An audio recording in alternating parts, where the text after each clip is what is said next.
अब आपको पता है कि इसकी जो यूपी की पॉपुलेशन है दैट इज अबाउट 200 मिलियन, यानी कि almost the size of the Pakistan.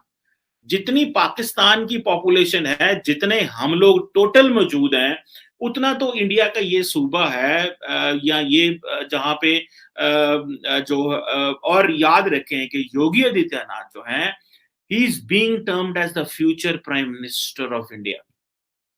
BJP के अंदर भले अमित शाह हो, भले जो है वो राजनाथ सिंह हो, भले कोई और बड़ा मजबूत हो, हालांकि ये ट्रायंगल बड़ी मशहूर है, लेकिन जो नेक्स्ट जो कहा जा रहा है कि ही इज बीइंग टर्म्ड, वो ये है कि ये योगी आदित्यनाथ है। और अब योगी साहब जो हैं, वो आपको पता है कि he is known as a fire brand cleric, ठीक है।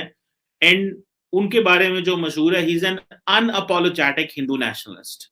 मतलब he says it, he does it, he goes for that. So अब ये जो अपनी पावर प्रोजेक्शन कर रहे हैं अब, और अपने आप को जो अपने जिसे आप कह रहे हैं ना कि अपने कद से बड़ा काम करने की कोशिश कर रहे हैं, इसमें for long they have been successful. And और जो योगी आदित्यनाथ एंड नरेंद्र मोदी जो अपने इंटरनल डोमेस्टिक इमेज क्रिएट कर रहे हैं, वो ये है कि उन्होंने इंडिया को ग्लोबल आउटलुक दी है, इंडिया को ग्लोबल पहचान दी है, वो जो पोटेंशियल थी वो दी है। और इसके साथ साथ लेकिन जो बाहर का मीडिया, बाहर की दुनिया अंदर देख रही है, वो ये है कि भाई ये इन्होंने एक पॉपुलिज्म का एनवायरनमेंट क्रिएट किया है, ये एक एथनो नेशनल मेजॉरिटेरियनिज्म की तरफ इंडिया को लेके गए हैं। और जो डेमोक्रेसी है वो जो है वो मजबूत नहीं हुई।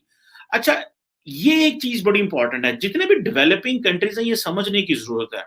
अमेरिका सिंपल एक वर्ड यूज कर देता है जी, इलिबरल डेमोक्रेसी। अच्छा बिल्कुल ठीक है, this is an illiberal democracy, means के जहां पे डेमोक्रेसी तो होती है, लेकिन वो जो डेमोक्रेटिक कल्चर या जो डेमोक्रेटिक क्रेडेंशियल्स होती हैं पॉलिटिशियंस की, पॉलिटिकल पार्टीज की, वो उस तरह नहीं है।